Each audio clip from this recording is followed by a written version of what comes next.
Right. Thank you very much for the introduction. Hello, everybody. So we are here to talk about the Transatlantic Taskforce for Markets of the Future, TTMFOF for short. I'll just call it Task Force from now on. And we are joined today, I'm Bivu, UK CEO of Kraken. We have a fantastic panel, actually one of the best I've seen, so you're all very lucky for those who didn't funnel out from the previous one. We have, in order, and I'm going to get these job titles right, so Nima from Circle, who's the VP of Strategy and Policy. And then we have Damian, who's the Executive Director of Innovation and Growth in the City of London. What a fantastic role that must be. Next, we have Faryar, who's the Chief Policy Officer at Coinbase. And last but not least, Rohan, who's the International Financial Services Director at Treasury. Welcome all. Thank you for joining us. So, 1 minute of context or less than that, because I want these guys to give most of the context on what the TTM, I've said I wouldn't do that, what the task force actually is. It is a transatlantic UK-US initiative to align regulations for digital asset frameworks, focusing not just on, but including passporting for firms across both sides of the Atlantic to ensure they can operate appropriately in each other's jurisdictions, stablecoins, and tokenization, which you've heard a lot of on the previous panel. And we'll dive straight into it. So, talking about scene setting and the ambition of the task force. Rohan, we've heard a lot of news about the thawing of the special relationship. Is this an opportunity? How much of an opportunity is, how much of a priority is this for the cabinet, and from what your conversations are with the US counterparts? Yeah, well, look, thank you very much for having me along to Fintech Week. You can tell I'm the government official up here because I've got notes in front of me and everyone else is clearly going with that. Look, it is a fantastic opportunity. As you mentioned, it was launched last September as part of the historic second state visit by the Chancellor and Secretary Besant. And look, I'm conscious there's been a bit of a delay due to shutdowns in the US and the like, but look, there's been really fantastic progress over the last few months. You know, we were lucky enough to be able to invite US Treasury and regulatory counterparts to the UK, and we had a series of events here where we engaged with UK industry and understood their perspectives on the US-UK relationship. And then you know, the Treasury team and UK regulators returned the favour and spent a number of days in Washington meeting with counterparts at US Treasury and with the industry on that side of the Atlantic. And look, really fantastic discussions. And the reason that is so important is that the outcomes of the task force should really be determined by engagement with the sector. And an important part of that is that it's the whole sector, so not just you know, a number of the major players, but also some of the more innovative, dynamic firms that are certainly represented in the discussions here today. So look, we continue to work away. We're feeling very positive.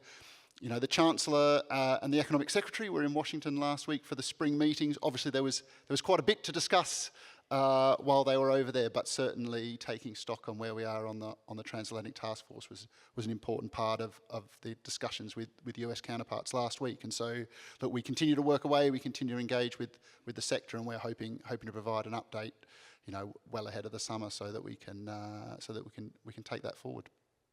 That's fantastic to hear that the relationship is strengthening. So, there's a whole load of things that it could cover.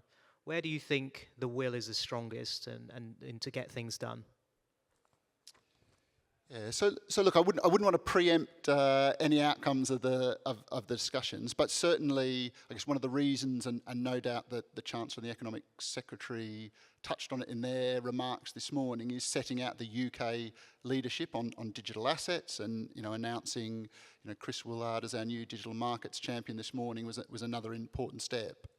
But that's not something the UK can do alone, and certainly the government's strategy for the financial sector is based on strong international partnerships, and so the Transatlantic Task Force is a really great example of bringing that to life and working with, you know, with our US counterparts as another fast-growing dynamic financial centre is going to be a really important part of that. Great. And Damian, a view from the city. What is at stake here? What do you think the opportunities are and the threats, or what happens if this task force doesn't deliver? So I think it's been fantastic that government has picked this up, seen the opportunity, proposed it, driving it forward, because I think from our point of view, this is going to be a big bang right up there with what happened in the 1980s. This is nothing short of absolute transformation of the way that financial services works right around the world. But how that plays out could be really different depending on who moves first and fastest and furthest. And I think the worry has sometimes been that we've seen a lot of really interesting things happening in specific jurisdictions around the world, Singapore or Switzerland, here in the States. But unless you can begin to join them up, unless you've got that interoperability, actually things speed towards the border. It's as if they're on a kind of fast track right to the border, and suddenly the tracks are either pulled up at the border, or you suddenly got to get off and check your passports. And if we're in that kind of world, actually all of those benefits that we see are not going to happen.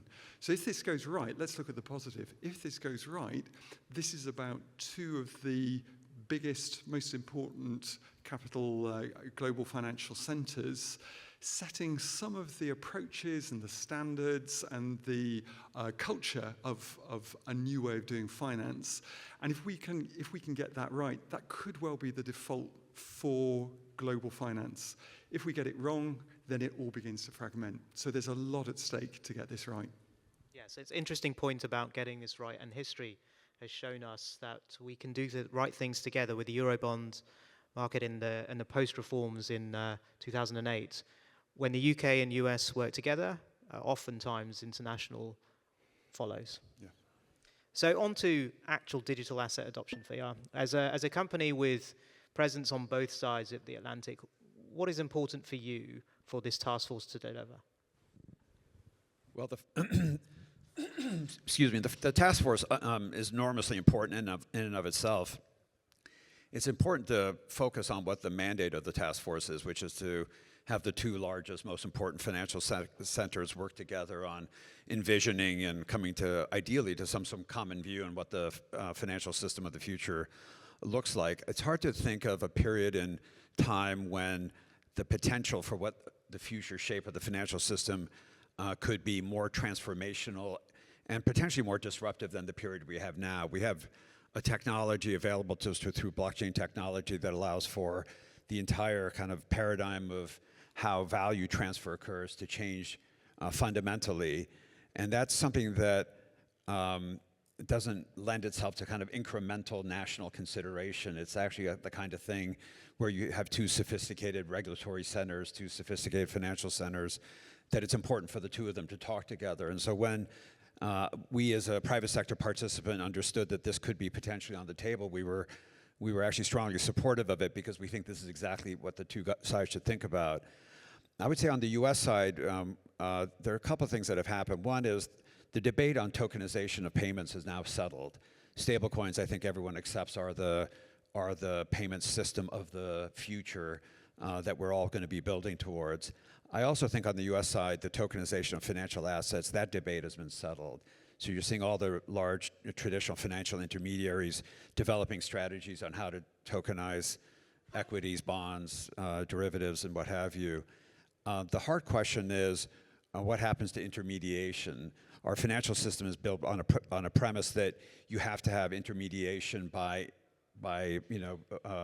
third-party entities. The technology now obviates a need for that intermediation. That's highly disruptive to the business model of a lot of incumbents. And this is exactly the kind of thing that people at the Secretary of Treasury's level, the Chancellor's level, the Prime Minister, the President, sort of top officials have to have a dialogue about.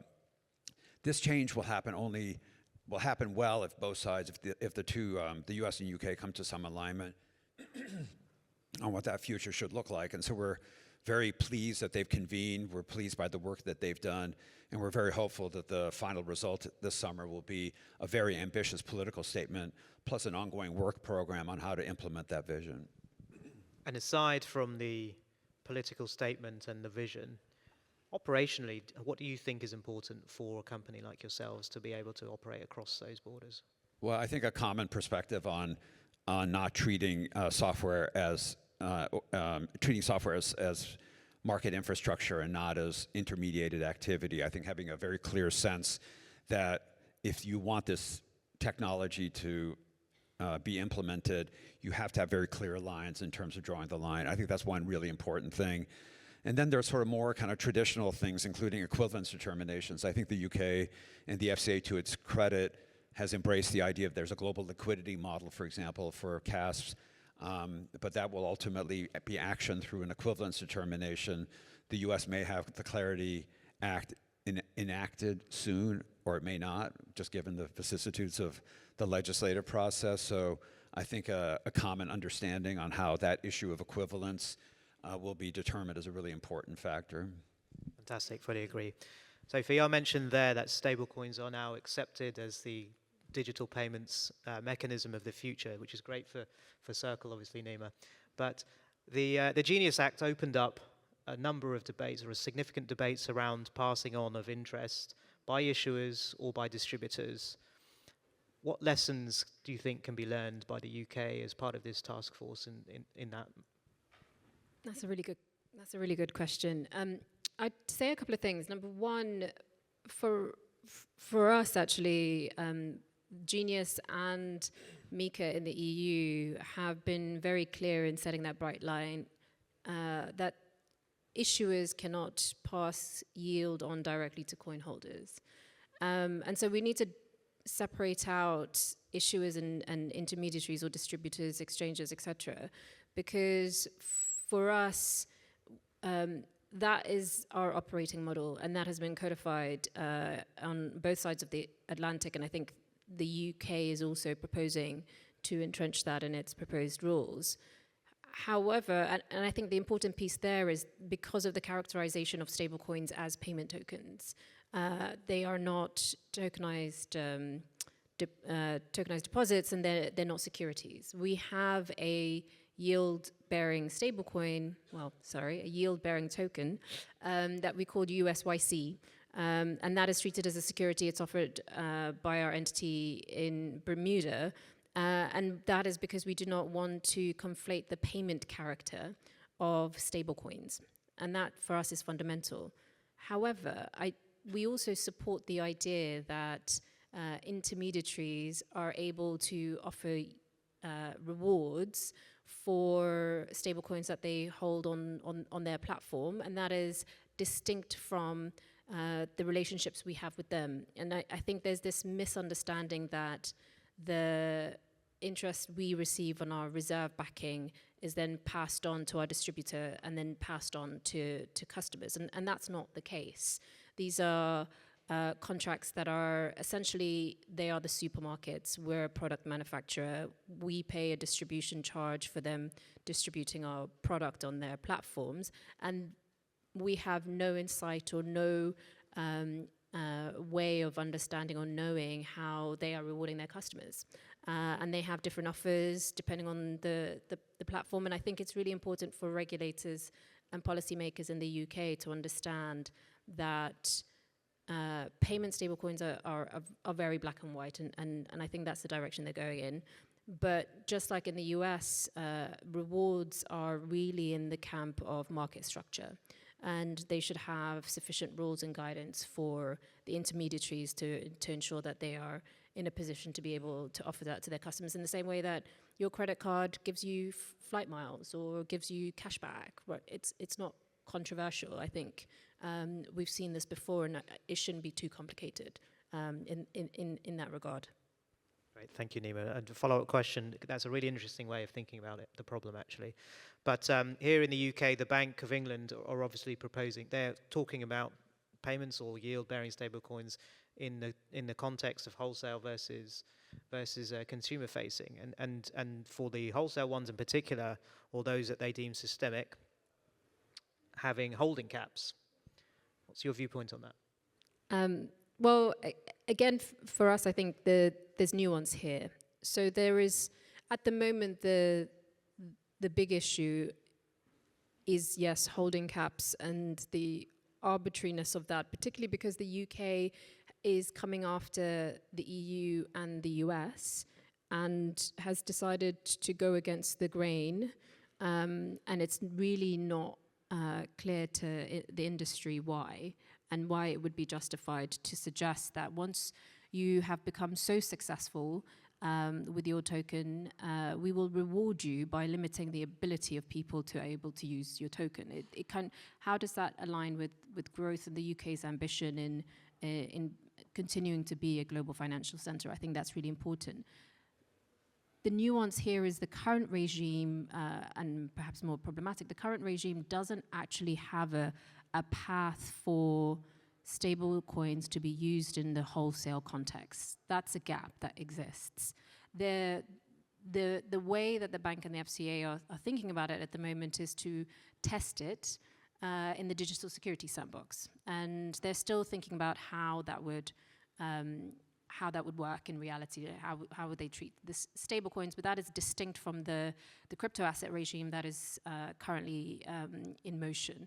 And I think that gap is problematic for any kind of business to want to grow and get a stablecoin, a GBP stablecoin off the ground in the UK, like players like Agant that were on the previous platform.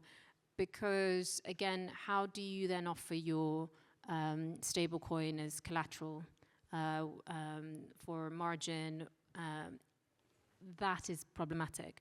The good news, though, is that the Bank of England are not applying the holding limits to the DSS. So the 20K for individuals wouldn't be applicable, and neither would the 10 million. At the same time, they do have a much more significant ranges for the DSS, but they, again, are a drop in the ocean when we think about, just the FX market.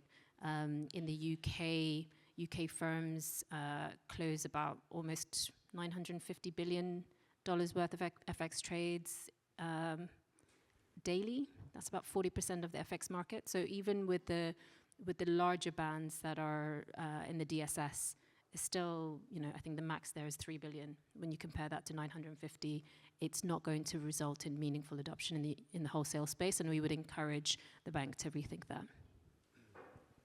Thank you. On to tokenization then. So for those who've been in the cycles for a few years, tokenization has been a buzzword that's floated around for a while, Faryar.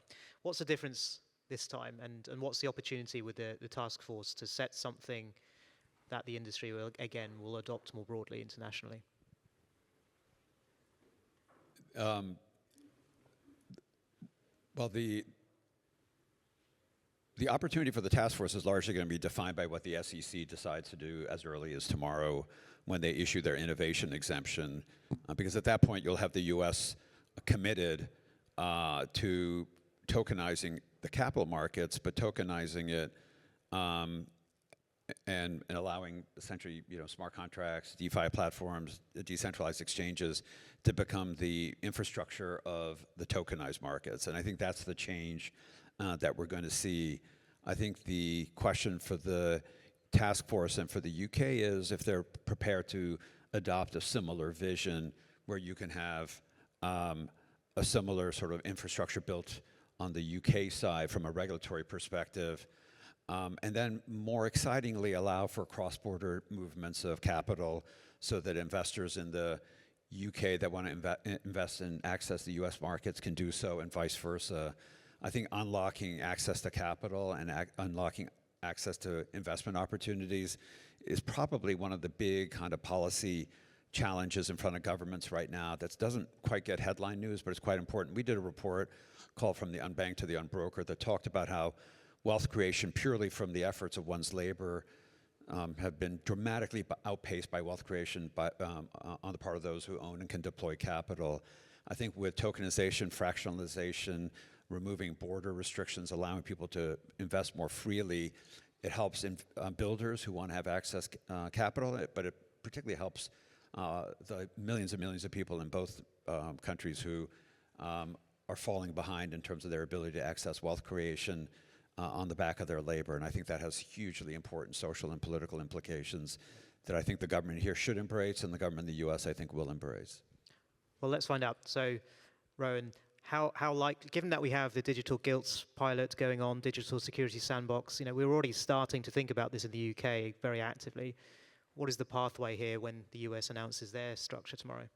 Yeah, well, look, it's a really important question, and certainly we've heard loud and clear industry's view on the importance of that sort of international interoperability, and look, that is both in terms of the the regulatory framework and the rules, but it is also how firms are choosing to operationalise this. And so, look, one of the things we talk a lot about in the department, and sort of is reflected in some of the government's initiatives, is that balance between government and regulators, setting out the right guardrails, but allowing sufficient space for industry to innovate and to create and to think about, well, where are the opportunities. And that is, as you mentioned, that is what the Digit program is all about, the digital security sandbox. That is a really big, important part of our program. The other piece I was just going to touch on is, colleagues on the panel mentioned the sort of the equivalence or recognition decisions. The government has announced, overseas recognition regimes as as the new mechanism post-Brexit, recognising quite a little way post-Brexit, but as the new mechanism by which we are going to, recognise regulatory cooperation. And so there's a really important question about, well, how is that going to apply going forward in new areas of financial services? Obviously, there's a number of legacy issues within the regulatory framework, but actually a more important question is, how are we going to apply that recognition regime to new areas of financial services to create, as the US has sort of indicated through the Genius legislation, which provides for overseas recognition. Yeah, and last one from you, Damian.